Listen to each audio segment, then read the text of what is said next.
first award that we're going to do here is the Zach Lowe Guy Award. So the ultimate Zach Lowe player, aka the honorary Bam Adebayo Award. I don't know if you remember this, but Zach had probably a 3 or 4 year period where he was just like, I was basically the first Bam. I'm Bam Adebayo's father. Yes. Is what I'm basically is what I'm trying to say here. Is that he was like, I loved him when he was younger. He, when he was 19, 20, I thought that he was going to be a great player. He didn't get the opportunity. Finally gets the opportunity. He shows how good he can be. And then obviously he pops in the bubble, whatever. So this is kind of this award is basically a nerd favorite. Yes. Who basically, when you talk about them, you love to kind of glowingly speak about them. Not just Zach does this, but it kind of is a flex of your NBA knowledge, right? It's kind of like, oh yeah, I've been grinding the tape. I've been watching. I know, AKA, players that nerds love to jack off to is what I had here. Yes, as the subtitle. Yeah, you. This is the kind of player where you get mad, like you turn on Fox Sports 1 and you get so mad that like Skip Bayless and the other guys aren't talking about how good this player is in pick and roll. Yeah, and you're so offended that nobody wants to like that TV that isn't making TV or First Take or anything like that. So you see Shaq not know who this player is, and you tweet a death threat. Because you're so upset. Yeah. You get permabanned for doing all of this stuff. Any of these players. So I had it as a rising star or a niche role player. So it's got to be one of those two for me. And I had this year, I have 6 candidates written down. Okay. Number 1, Jalen Johnson. Okay. Number 2, Herb Jones. Okay. Number 3, J-Dub, aka Jalen Williams from Oklahoma City. I had Jalen Williams on my list as well. Number 4, Isaiah Hartenstein. Oh, that's a good one. Number 5, Vince Williams Jr. Another good one. And number 6, Naz Reid. I had Naz Reid on my list as well. Yeah. I'm jealous of the Hartenstein pick. I didn't think of that one. Well, especially because Hartenstein's kind of been a guy that was like loved by nerds even before he popped. Like drafted by Daryl Morey, 2nd round pick, kind of floated around. The guy who runs the Jokic subreddit that was like one of the original OG Jokic fans back in like 2014 also runs a subreddit called Hartenstein. This is kind of a almost not, it's not a dated reference because this has really been the first year where he's popped, but this is the first year where he's been able to kind of show why all the nerds really love him, and he's gotten this opportunity with the Knicks. So is there anyone that I missed that you would throw on that list? I didn't you sent me a thing of this. The other 3 guys I had on my list, some of them don't hit the criteria of like being like a role player perfectly, but these are guys that I think Zach would, you can hear Zach saying, by the way, nobody's talking about blank, this guy is a stud, man. This guy is a stud. And we just don't, So other guys I had, I feel like it's like he would, Alex Caruso I had on here just as kind of a rotating back one. I feel like Alex Caruso was like 2 to 3 years ago Yeah. Well, my thinking is it's kind of come back around where like Zach would be like, we talk about Alex, but like, man, the Bulls are 37 wins. Yeah. And you look at their roster. Go Bobby Marks, go read their roster and then come back to me. And you tell me who, like he would kind of do that whole thing. He would say, Bobby Marks, pound for pound, is there a better defender in the NBA than Alex Caruso? No, but take the bigs out of the conversation. Obviously, obviously take that. But I'm just talking about from pound for pound. Is there a better defender in the NBA than Alex Caruso? Well, I don't know, Zach. I mean, this is a guy who's won a lot of games. He's been a winner. He's been an NBA champion. I'd trade for him. That's what I wanted to hear, Bobby Marks. That is what I wanted to hear. I also had Devin Vassell on this list, as another one. And then this is the biggest name, but I think that this is Zach would absolutely, if he were running this award, this would be like the first name out of his mouth, Chris Middleton. Yeah, Chris Middleton Yes. was the guy when he was, especially when he was making all-star teams, Zach would get really mad. Zach would be like, people don't respect Chris Middleton enough. Yes. Like, people get mad when Chris Middleton makes, and he would, he'd argue, he would argue he was better than like Bradley Beal, whoever made it. And he was right.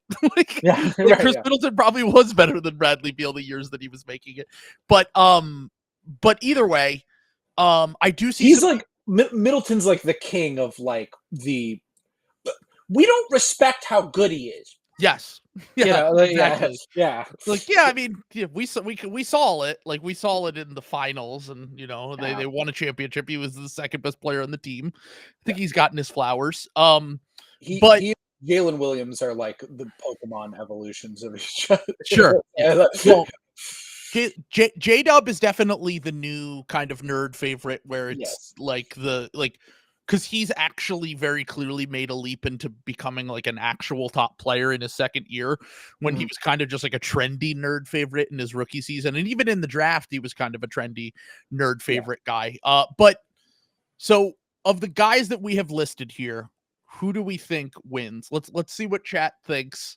Who should win out of all the guys that we have listed? I see that people say Isaac is a someone that we should have mentioned, Jonathan Isaac. I have him for a later category that we will get into. I do think that he would also be a good choice for this category. I would say that he doesn't quite play enough. All these guys are like starters, basically, or at least playing starters minutes. Like Naz Reid is playing starters minutes now. So the nominees were Jalen Johnson, Herb Jones, Jalen Williams, Isaiah Hartenstein, and Vince Williams Jr. and Naz Reid. So Hartenstein, Jalen Williams. I kind of think Jalen Williams is. I'm surprised that more people don't like Herb Jones. Like for this, I feel like Herb Jones is like the ultimate, like, I know ball, look at me kind of player. Well, he's gonna win Defensive Player of the Year.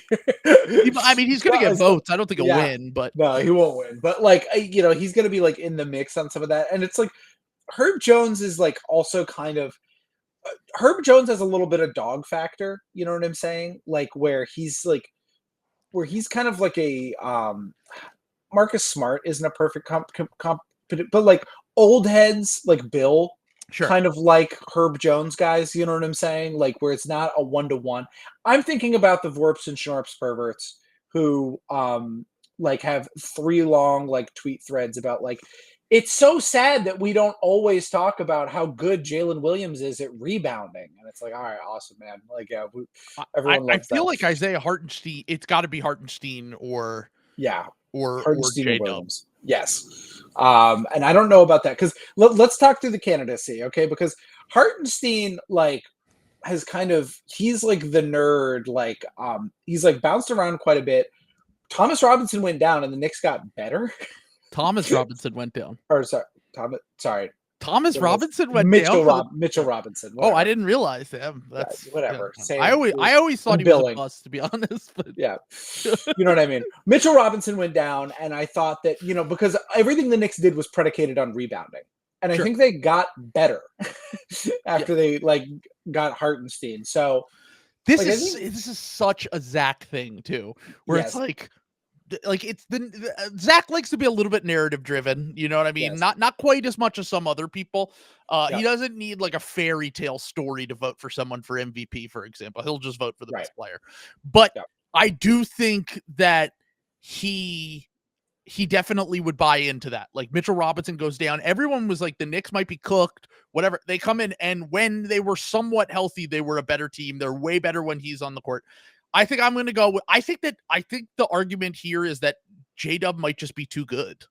And I think that Hartenstein is kind of the winner of this award because he's still like, you really have to be invested to care about Isaiah Hartenstein in the NBA. Yeah. You know? Yeah, there we go. And Peter's got the clip for us. From 2 years ago, Zach Lowe has been raving about how Isaiah Hartenstein has been one of the best backup bigs in the NBA. So. Yeah. So there you go. That's proven up. Yeah. And I mean, The only thing I would say is that Hartenstein like has the Knicks boost. You know what I'm saying? Like you're starting to see clips on the timeline. Like, did you know that Hartenstein's black? Here, look at him and Josh Hart talking about it. You know, like he's new Pete Wentz just dropped. Yes, exactly. Yeah, new Pete Wentz, exactly. He's a quarter black. His dad was half black, and that's. Meanwhile, like because J-Dub is on the Thunder, we continue to have to hear the pissing and the moaning and the bitching about how nobody cares about the Thunder and how like good they. So like, there's a doubling effect there. You know what I'm saying about like the persecution complex about how nobody cares about how good J-Dub is and nobody likes the Thunder and you know. So quick question for you. Yes. I see someone comment Black Jokic in the comments. DJ Burns or Isaiah Hartenstein? Who's your favorite version of Black Jokic? DJ Burns, still not on draft boards. I'm ready to call him a Celtic with their second round pick. Let's go. That's the classic anti NC State bias that the Duke heads that run the draft have been spreading. DJ Burns will have a 10-year NBA career just for being cool as shit. Yeah. Aura.